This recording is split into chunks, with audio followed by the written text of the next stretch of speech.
Madame, Monsieur, bonsoir. Des centaines de femmes et d'enfants massacrés au Burundi. Selon l'ONU, la Belgique dénonce la présence de milliers de soldats rwandais au Zaïre. Les États-Unis prêts à soutenir financièrement la transition de Cuba vers la démocratie à condition que Castro s'en aille. Les trois principaux dirigeants de l'opposition inculpés en Albanie où les tensions persistent, nous en parlerons dans ce journal.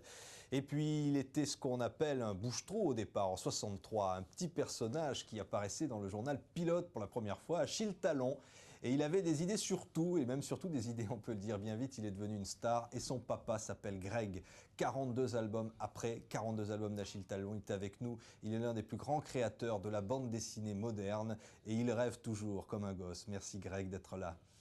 Tout d'abord, revenons sur une actualité difficile et tragique parce que c'est cela aussi le monde, c'est l'émotion au lendemain de l'assassinat en Algérie. L'un des principaux leaders syndicaux, Abdelhak Benhamouda, est donc tombé hier et ses obsèques solennelles sont prévues demain. On s'interroge sur les circonstances de cet attentat. L'endroit où a été assassiné Abdelhak Benhamouda n'est pas dénué de sens. C'est en sortant du siège de l'Union générale des travailleurs algériens qu'il a été fauché par les balles de ses assassins. En plein cœur d'Alger, place du 1er mai. C'est ici aussi, au siège de l'UGTA, que son corps sera exposé demain. Il sera ensuite inhumé dans le cimetière d'El Alia, où sont enterrées les grandes personnalités algériennes. Ce matin, c'est la mort d'un homme clé dans le paysage social et politique algérien qui fait la une de la presse. Mais plusieurs quotidiens s'interrogent sur les mobiles de cet assassinat. Quelles sont les raisons qui le motivent réellement, se demande El Moudjahid. L'homme a fini par déranger, affirme le journal Liberté. Les islamistes ne seront sans doute pas les seuls que cette personnalité charismatique gênait, écrit Le Matin. Dans les jours qui viennent, l'éminent syndicaliste devait fonder un parti politique. Cela semble suffire aux éditorialistes pour semer le doute sur l'identité de ces assassins. Pour Saïd Saadi, le leader du RCD, ces doutes sont inacceptables. Pour vous, il n'y a pas d'ambiguïté sur les auteurs de ce crime? Il n'y en a aucune. Maintenant que les auteurs de ce crime aient des complicités à l'intérieur, qu'ils soient dans le pouvoir ou en dehors du pouvoir, ça, à la limite, c'est tout à fait secondaire. Ce que je veux dire, c'est que le crime, l'assassinat individuel, les carnages actuels sont le fait des intégristes. Hier, à Blida, 3 personnes étaient tuées et 17 autres blessées par un attentat. C'étaient des anonymes qui sont morts presque au même moment que Abdelhak Benhamouda. Des centaines de femmes et d'enfants ont été massacrés par l'armée au Burundi au cours des 2 derniers mois, alors que le pays s'enfonce dans la guerre civile. C'est ce que révèle aujourd'hui un rapport de l'ONU.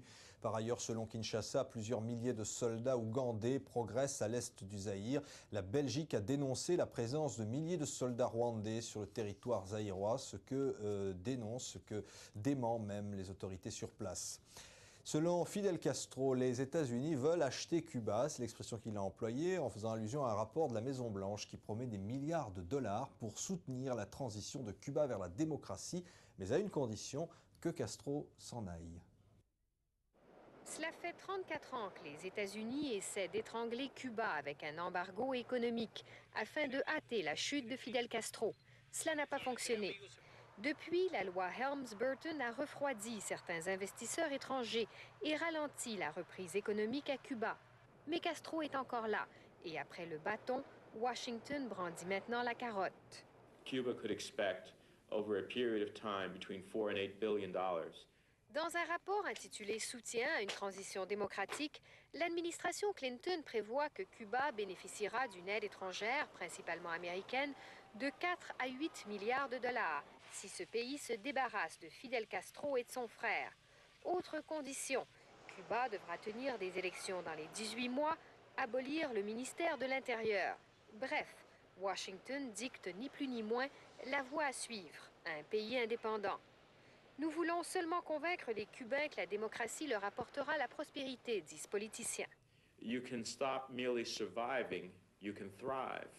You may have hospitals, but you have no medicines. Il est clair que ce rapport est un outil de propagande et un cadeau politique aux exilés cubains de Floride qui le diffuseront vers l'île. Radio Martí. Tout un contraste avec la prudence adoptée encore aujourd'hui par le président Clinton dans ses commentaires sur une autre dictature, la Chine. And I still believe over the long run, being engaged with China, working with them where we can agree. Commercer avec la Chine ne peut qu'avoir un impact positif, dit le président Clinton. Mais son discours sur Cuba est tout autre.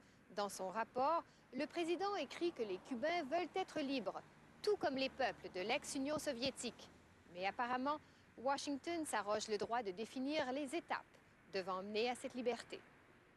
Un gigantesque incendie dans un immeuble de Bombay en Inde. 3 étages au moins ont été jusqu'ici ravagés donc, par les flammes. L'incendie aura duré pendant plusieurs heures. On compte au moins 4 morts. Le Premier ministre japonais rencontrera ce week-end le président péruvien. La rencontre aura lieu au Canada pour évoquer la prise d'otages qui se poursuit toujours à l'ambassade du Japon au Pérou. La Suisse, plaque tournante peut-être du trafic de cigarettes. Un accord a été signé avec Bruxelles pour permettre d'enrayer ce fléau qui se développe, semble-t-il, au cœur même de l'Europe.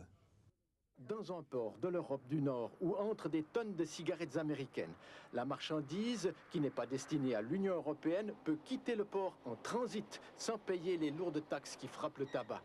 Tout l'art des contrebandiers consiste à brouiller les pistes et tromper la vigilance des douaniers pour que les cigarettes disparaissent quelque part dans un pays de l'Union sans payer de taxes. La Suisse est une étape commode dans ce voyage en zigzag.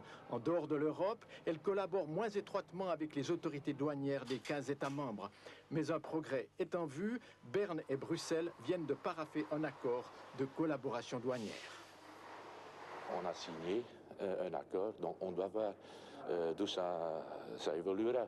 Quand normalement le secret bancaire reste comme c'était, ça ne sera rien du tout. Ça, c'est le grand problème. La Suisse réfute la mise en cause du secret bancaire qui est levé en cas de fraude avec falsification de documents douaniers. Nous avons, dans les 3 dernières années, accordé l'assistance judiciaire dans 25 cas, gros cas, partiellement. Et dans le cadre de cette entraide judiciaire, on a aussi la possibilité de rompre le secret bancaire. C'est naturellement qu'un tout petit début, 26 cas, ce n'est rien. Quand on voit que, par exemple, dans le tabagisme, on a 1000 situations en Suisse. La Suisse, qui a montré sa bonne volonté avec l'accord passé il y a quelques jours, ne semble pas avoir convaincu les parlementaires qu'elle met tout en œuvre pour traquer la mafia des contrebandiers. Une réunion internationale à Paris, celle des alliances françaises. Ces alliances qui représentent dans 71 pays environ la défense de la langue française. Vous voyez ici les participants à cette réunion de Paris, où on a notamment évoqué les nouvelles méthodes pédagogiques qui font de plus en plus appel aux techniques modernes dans un monde où la défense du français, c'est aussi la défense de certaines valeurs. Claude Pfaffman pour TV5 a recueilli le témoignage, entre autres, et il a bien de la chance, de l'ancienne Miss Univers qui rêve de devenir présidente du Venezuela, et elle dit ce qu'est pour elle la langue française. Bon, la langue, c'est l'histoire. La langue, c'est plus que les mots de parler, de communiquer. C'est l'histoire, c'est les cultures, c'est tout. Il y a pas mal de choses à améliorer, notamment l'image de la France, l'image du français. Une image, ça se construit et elle existe, elle préexiste, mais elle peut être assez traditionnelle. Donc il faut la décaper, il faut la rénover, il faut la faire avancer. En Pologne, par exemple, on ne le sait pas tellement. Le pays est très à la pointe au niveau informatique. Beaucoup de gens ont le courrier électronique. Il faut qu'on développe, par exemple, notre capacité à avoir des cybercafés dans les alliances françaises, avoir des sites internet, à utiliser le courrier électronique. Ce sont des choses qui sont importantes. Michel Gregg, bonsoir, merci infiniment d'être avec nous. Achille Talon aurait pu, j'allais dire, se dire que le français lui connaît. Alors parfois, il y a des bulles, comme on dit dans la BD, on n'a jamais vu d'équivalent. C'est-à-dire ça prend presque une page. Il a énormément de choses à dire, il les dit en français, même si c'est traduit évidemment dans plusieurs langues. Mais c'est sa manière à lui d'exister. Mais les grandes bulles, ça avait été un réflexe de révolte. À un moment donné, il avait été question, il y a des années, de réorganiser la bande dessinée. On avait fait appel à des experts dont un avait dit le pouvoir d'attention d'un enfant, puisque c'était supposé pour les enfants, et de, je ne sais plus combien de vignettes par page, et de 15 mots par image. Et donc, dorénavant, on priera les auteurs de ne pas mettre plus de 15 mots par image. Et là on voit un exemple, là. Et en plus, vous avez intitulé ça « Chute ». Oui, c'était la chute. Et évidemment, ça ne se termine par ne poser que le silence. Et on voit Achille qui, finalement, fait un discours. Greg Achille Talon, il est né en 63. Je le disais au début de ce journal, c'était un bouche-trou, en quelque sorte, dans le journal Pilote. Oui, mais de commun accord avec Ségosini qui m'avait appelé, pour 2 raisons. D'abord, il savait que je savais faire des gags en une page, parce qu'on en avait fait tous les deux comme scénariste pour Franquin. C'était pour la série Modeste et Pompon. Et Goscinny s'était souvenu de ça, puis il m'avait appelé en disant « Mon journal n'est pas bien fait, le journal pilote, parce que j'ai pas de page que je peux retirer au dernier moment si j'ai un annonceur publicitaire. Donc on perd parfois des occasions de se faire un peu d'argent, on en a bien besoin. » Et il me dit, mais je peux demander ça qu'à un copain, je te le demande à toi, tu peux me faire une page qui passera si on n'a pas d'annonce, et puis si on a de la publicité, tu sautes. J'ai dit, bon, je vais te faire ça, et Talon est né comme ça. Et 3 mois après, Goscinny m'a retéléphoné en me disant, tu oublies tout ce que je t'ai dit, parce que depuis que ton imbécile est dans le journal, tout le courrier des lecteurs parle comme lui, on ne peut plus l'enlever. Voilà. C'est un philosophe, Achille Talon, hein. Oui, il croit l'être en tout cas. C'est un philosophe qui a un tempérament un peu excessif, donc il a une philosophie extrêmement ardente, qui l'amène à certains excès. Ouais.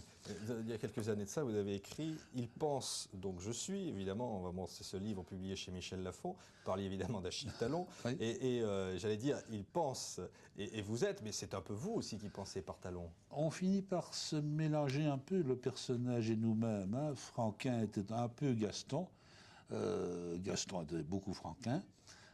Achille Talon, c'est un peu moi, je suis un peu lui. Bon, finalement, on ne sait plus qui est à l'origine de quoi. C'est-à-dire que, vous savez, on voit ça quand on fait, comme ça a été mon cas, de faire du scénario pour plusieurs dessinateurs différents, avec des personnages aussi différents.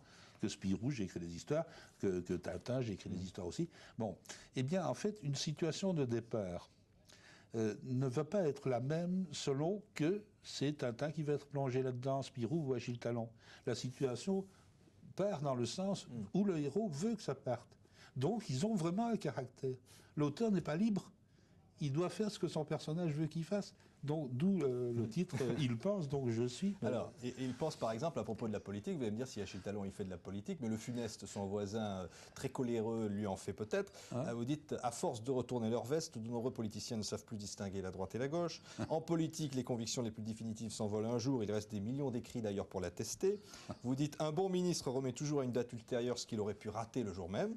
Et puis vous dites, quand les électeurs lui firent savoir ce qu'ils pensaient de lui, il en resta sans voix. Et évidemment, on comprend très bien.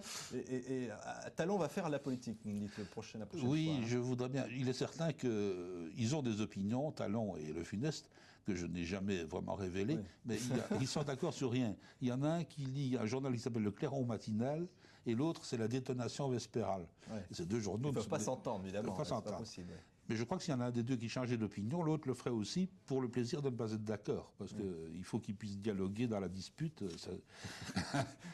Et non, Talon va effectivement vers de la politique. On ne saura jamais exactement de quel bord il est. Mais je voudrais prendre tout l'aspect... Alors, les humoristes sont là pour ça. Tout l'aspect un peu ridicule qui entoure la politique. C'est-à-dire toute cette gestuelle...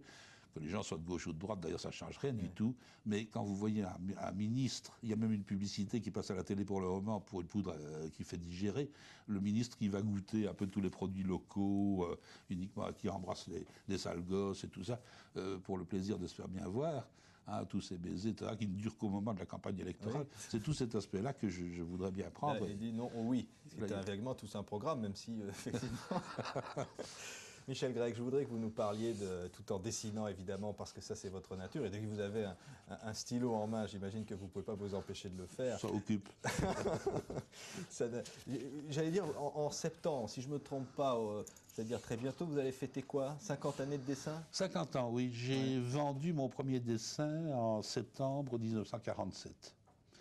Un journal belge qui avait un supplément pour enfants le jeudi, c'était encore le jeudi où il y avait la césure scolaire. Et ce journal s'appelait Vers l'avenir. Ah oui, c'est tout un programme. Bien tourné vers la bonne direction. Alors, vous aviez commencé, je crois, en dessinant à l'école. C'est vraiment, on remonte très loin. Quelques petits personnages, c'était les pieds nickelés, par exemple, les personnages de l'époque. Je crois qu'on a tous fait ça. Vous êtes dit, c'est mon truc, quoi. Hein.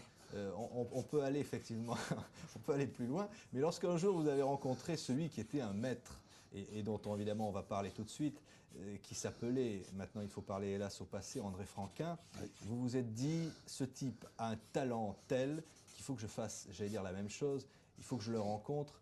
Et là, ça a été quelque part la révélation de votre vie, la rencontre avec Franquin. Oui, je connaissais déjà ses dessins et j'étais... Vous savez, j'avais été montrer mes dessins à l'éditeur du journal de Spirou, qui m'avait dit, ça vaut rien du tout ce que vous faites. J'avais 18 ans. Ça vaut rien du tout ce que vous faites. Mais je vais vous donner l'adresse d'un garçon qui est très gentil, il vous donnera des conseils. Il m'a donné un petit papier plié. On va le montrer, oui. Et j'ai déplié mon petit papier sur le trottoir, c'était l'adresse de Dieu, c'était de Franquin. Ah oui. Là, je suis arrivé chez Franquin fébrile, et j'ai été reçu comme le petit frère. Et à partir de là, j'ai été prendre des cours vraiment de dessin chez lui 2 fois par semaine. Et on est devenus copains, et c'est à la longue qu'un jour il m'a dit, au fond, tu n'aurais pas des idées de scénario. Ouais. Et je suis devenu scénariste comme ça, parce que je ne croyais pas pouvoir être scénariste pour d'autres. Franquin m'avait dit à ce moment-là, tu racontes beaucoup mieux que tu ne dessines. C'était pas forcément d'ailleurs, c'était peut-être un compliment. Hein. C'était un point de départ, oui, parce que nous avons quand même le métier de raconteur d'histoire, malgré tout. Vous m'avez dit tout à l'heure, la difficulté, c'est peut-être de savoir dessiner un réverbère comme le faisait Franquin. Ah oui, ça c'est une chose qui m'irrite. On va donner des conseils aux jeunes. Tiens, nous voyons très souvent des jeunes dessinateurs qui viennent nous montrer les dessins. Et on reconnaît à peu près partout, quand c'est de l'humoristique, le réverbère de Franquin. Je dis chaque fois, ça c'est le réverbère de Franquin. Le jeune dessinateur me dit, comment vous le savez? Je dis, parce qu'on le retrouve partout. Et alors, bon, c'est pas bien le réverbère de Franquin. Je dis non, parce que c'était son réverbère à lui. Un réverbère comme ça, je sais où il est, parce que j'ai été chez Franquin, je connais ce réverbère. Oui. Il existe là, mais à Paris, vous n'en trouverez aucun de ce modèle-là. Et le jeune dessinateur me dit, alors qu'est-ce que je dois faire? Je dis, vous faites comme Franquin. Au lieu de copier son réverbère, vous descendez dans la rue avec un carnet de croquis et vous allez faire un dessin du réverbère qui est devant chez vous. Et celui-là, ce sera votre réverbère. C'est là où on devient vraiment un auteur. C'est là où on devient dessinateur. Greg, je vais dire en 2 mots votre parcours, parce que c'est tout à fait extraordinaire. Parce que vous avez commencé à publier sous le pseudonyme de Michel Denis en 1954. Vous avez commencé votre première incursion chez Spirou. Vous avez ensuite créé votre propre journal. Vous avez travaillé comme scénariste au journal Tintin, Modeste et Pompon, Spirou, Fantasio, avec Franquin, donc avec Prudence Maréchal. Donc c'est un Prudence Petit Pas. Prudence Petit Pas de Maurice Maréchal, Corentin, personnage de Paul Cuvelier, rédacteur en chef ensuite du journal Tintin dans sa grande époque. Vous avez ensuite révélé Herman, qui est encore là, on se souvient de Comanche. Vous avez travaillé donc dans Tintin et puis la série Zug et Puce, que vous avez repris Alain Saint-Augan. Vous avez dessiné Les As pour Pif, et puis Pilote, et puis Achille Talon évidemment. Vous avez été ensuite directeur littéraire des éditions d'Argo, les grandes éditions. Vous avez écrit des romans au Fleuve Noir. Vous avez adapté au cinéma 2 aventures de Tintin. Vous avez travaillé avec Hergé. J'allais dire, vous avez fait tout. Je suis même allé passer quelques années aux États-Unis. Comme là, c'était d'Argo USA. C'est-à-dire parce que on voulait revendre les droits aux Américains, mais les Américains voulaient qu'on leur prouve d'abord que ça se vendrait chez eux. Et là, on a dû le faire nous-mêmes. C'est-à-dire, on savait que c'était une expérience limitée dans le temps, mais il fallait aller leur montrer que ça pouvait marcher. Et puis après, on a revendu l'affaire une fois qu'elle était. Et ça marchait bien chez les Américains? Ça marchait moyennement. Moyennement. Vous avez raconté lorsque Hergé, vous avez été avec Hergé au cinéma pour voir une adaptation de Tintin en version américaine. Oui. Ça vous a surpris, et ça a surpris un peu Hergé, je crois. Ah ben oui, parce qu'à ce moment-là, Hergé ne pratiquait pas encore trop l'américain, parce qu'il faut faire la nuance avec l'anglais. Et on lui avait annoncé que les Américains arrivaient avec ce qu'on appelle un pilote. Mais là, c'est donc le premier dessin animé d'une série. Et ils avaient dit, laissez-nous faire, on a tout compris, vous allez voir. Et Hergé a dit, tu viens avec moi, on ne sait jamais. Et puis l'écran s'allume, on voit un avion, puis la caméra fonce sur l'avion, ça s'ouvre, et on voit un personnage avec une houppe, et un large T, comme ça, et qui, Hi, my name is Tintin. Et Hergé a dit, coupé. On n'a jamais vu la suite. Mais alors, j'ai travaillé pendant 3 ans avec un scénariste américain sur la série qui était destinée à la télévision américaine. Alors, vous avez fait adapter donc, Le Lac aux requins. Après, oui, pour le grand écran. Donc, un autre épisode, je crois que c'était Le Temple du Soleil. Le Temple du Soleil, au cinéma. Et alors, je vais vous dire 2 noms, Les Pilules et Thermo Zéro. Vous allez me dire ce que c'est, ça? Eh bien, c'est 2 scénarios qui devaient être des livres, ceux-là, que j'avais écrits pour Hergé, qu'il avait retenus. Et des livres de Tintin, des aventures de Tintin. Oui. Et quand il est mort, avec la permission de Fanny, sa veuve, on a ouvert les tiroirs et on a trouvé 11 pages déjà dessinées d'une de mes histoires. Et le seul endroit où ça a été publié, c'est chez un éditeur qui s'appelle Rombaldi, il y a tout Hergé, c'est des gros livres en cuir. Et à la fin, il y a mes 11 pages qui sont là. Voilà, parce que vous savez, dans ses dispositions testamentaires, il a dit plus personne ne doit dessiner Tintin après moi. Vous avez aussi touché à des séries télévisées, vous avez fait des émissions à la télévision, vous avez tout fait. Mais Greg, lorsque même écrit un livre de pensée, dont j'ai cité des extraits tout à l'heure, bientôt vos mémoires, et puis 42, alors là, je crois maintenant 42 albums de Achille Talon. Oui, je trouvais sur le 43e. Ouais. En tout et pour tout, on va dire un chiffre, 250 albums de bande dessinée auxquels vous avez directement collaboré. C'est un peu dépassé, ça. Ouais. Je crois qu'on frôle les 300. 300 Oui. Oui. Vous êtes l'auteur le plus prolifique. Mais pendant très longtemps, c'était Jean-Michel Charlier qui avait ce titre. Alors, il y a un Belge aussi qui s'appelle Raoul Cauvin, qui a fait, mais qui est moins connu, je ne sais pas pourquoi, moins médiatisé peut-être, mais qui en a fait presque autant. Et puis maintenant, il paraît que c'est moi qui ai le titre. Voilà. Ouais. Que vous partagez avec Achille, évidemment. Oui, bien sûr. Vous avez évidemment le parcours. Aujourd'hui, la BD devient un phénomène. Bon, il vient de s'achever le festival d'Angoulême il y a quelques jours. On consacre des auteurs, on consacre des jeunes, et on voit un engouement pour notamment la ligne Claire, qui était chère à Hergé. On voit un engouement pour les héros mythiques. Vous dites quoi lorsque vous voyez tout ça ? Je me dis que d'un côté, il y a un progrès parce que la bande dessinée a cessé de bêtifier, même quand elle est humoristique. C'est pas trop con. C'est devenu un peu comme le cinéma. Il y a des films pour enfants, il y a des films d'aventure, il y a des reconstitutions historiques. On a le même choix. On dit la BD, maintenant, ce sont des bandes dessinées. En fait, on fait son choix. Il n'y a pas une institutionnalisation, on dit c'est le 9e art. C'était inventé par des critiques et des observateurs. Enfin, on peut si on veut, ça ne mange pas de pain, mais c'est un peu prétentieux, ça. Non, c'est un art, sûrement. C'est une façon de raconter autrement. Il y a un gars un jour qui a dit « Nous sommes les troubadours de notre époque ». C'est peut-être ça, les troubadours allaient de château en château, ils racontaient des histoires pour faire rêver les seigneurs et les gentes dames. Nous pas seulement d'ailleurs les enfants de 7 à 77 ans, c'est-à-dire que Talon était un peu un intellectuel aussi. Hein. Ah oui, c'est un intellectuel. Je pense que Talon, enfin j'essaye que Talon puisse être lu. Talon puisse être lu, c'est difficile à dire. À plusieurs étages. C'est-à-dire qu'un enfant voit le gros clown au gros nez qui tombe sur son derrière, c'est drôle, mais il reprendra le bouquin 15 ans plus tard et il va découvrir qu'il peut le relire autrement. Ouais. Et ça me fait plaisir. Il y a l'édition aux éditions d'Argo, Achille Talon, Mon œuvre à moi, et hop. Mais vous voyez, ça c'est le départ ce qu'on appelle une intégrale, c'est-à-dire on va reprendre tous les livres. Or, le premier bouquin qu'on trouve là-dedans a été fait il y a 33 ans. Et les idées d'Achille Talon. Et ça fait rigoler des gens qui en ont 10 maintenant. Ouais. Et ça, j'en suis très fier. C'est-à-dire que ça ne cale pas avec le temps. Il y a, enfin, je ne veux pas citer Bécassine, mais enfin, il y a des personnages qui s'arrêtent avec leur époque. Et ici, Talon, non.